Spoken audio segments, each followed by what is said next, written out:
आप सभी प्रियजनों को मेरा प्यार भरा नमस्कार। मैं श्रद्धा देशमुख आप सभी का स्वागत करती हूँ मेरे इस वीडियो पर। आज का जो विषय है वह मेरी पिछली वाली वीडियो जो अरेंज मैरिज या लव मैरिज के बारे में थी, इसका मैं आपको पार्ट 2 सुनाने जा रही हूँ। रीना का लव मैरिज हुआ है और रीना कह रही मिताली से, अरे मिताली, लव मैरिज में क्या होता है पता है?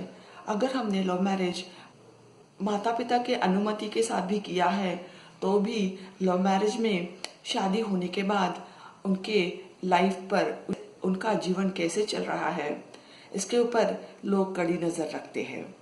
पर अरेंज मैरिज में ऐसा नहीं होता।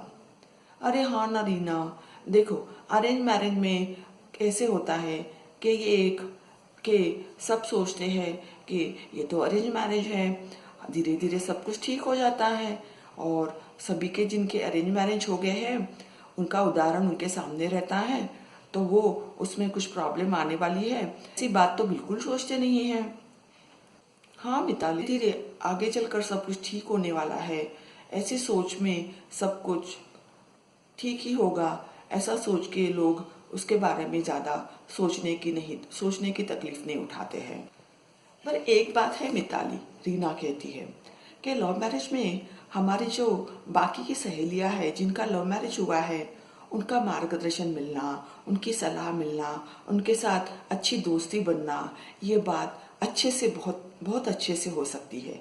हाँ ना रीना, मिताली कहती है। देखो, और अगर अरेंज मैरिज हुई है और अगर इसके बारे में हम किसी से बात करने जाएं तो हमको यही जवाब मिलेगा, अरे तेरी तो अरेंज मैरिज है, इसमें क्या चिंता का सवाल है। और इसमें फिर किसी का साथ नहीं होता, सिर्फ अपना रास्ता अकेले अकेले चलते जाओ, इसी में हमारी भलाई होती है। और मिताली कहती है, हाँ अरेंज मैरिज में क्या होता है कि माता पिता जो है वह एक बार सोचते हैं कि चलो बेटी की शादी अच्छे व्यक्ति के साथ अच्छे घर में कर दी, इसके बाद तो हमें चिंता करने की या परेशान होने की कोई ज़रूरत नहीं है। अरे मिताली, ऐसे नहीं है। देखो, उनको अगर चिंता तो लगी रहती होगी पर यह अंदरूनी चिंता जो है वह अपनी बेटी को वह एक्सप्रेस नहीं कर पाते।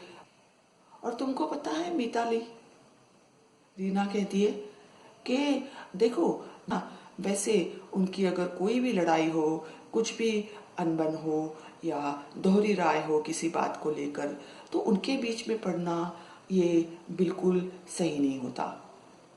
इसके बारे में ऐसे कहा जाता है कि पति पत्नी के लड़ाई के बीच किसने नहीं आना चाहिए, क्योंकि उसमें फिर खटास हो जाती है और उनमें दूरी और बढ़ जाती है।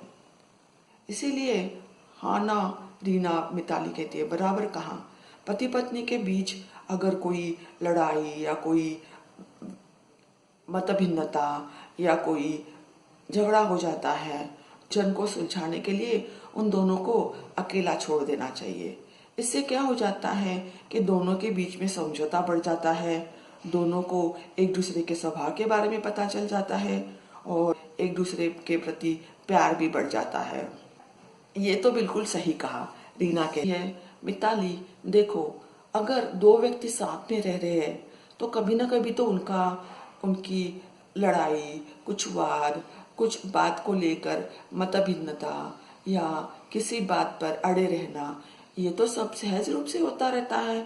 पर इनको अगर हम बढ़ने न देना, उनको तुरंत मिटा देना, ऐसे अगर हम इनको नियम लागू करते हैं तो इन नियमों के हमारी दुनिया बहुत सुकर हो सकती है। हाँ ना रीना, बिल्कुल सही कहा। अगर यहाँ पर कोई नियम रखे और इन नियमों का अगर पालन कर लिया हमने तो इसी में हमारा हित है। हमारे शादीशुदा जीवन का जो उद्देश्य है वह इस तरह से सफल हो सकता है कि हम एक दूसरे के साथ सुख से, आनंद से और खुशियों के साथ रहे। शुभ उद्देश्य होता है और वह उद्देश्य हम सफल करने में ज़रूर कामयाब हो सकते हैं। और मेरी वीडियो दोस्तों मैं यहाँ पर ख़त्म कर रही हूँ। आप सभी को धन्यवाद।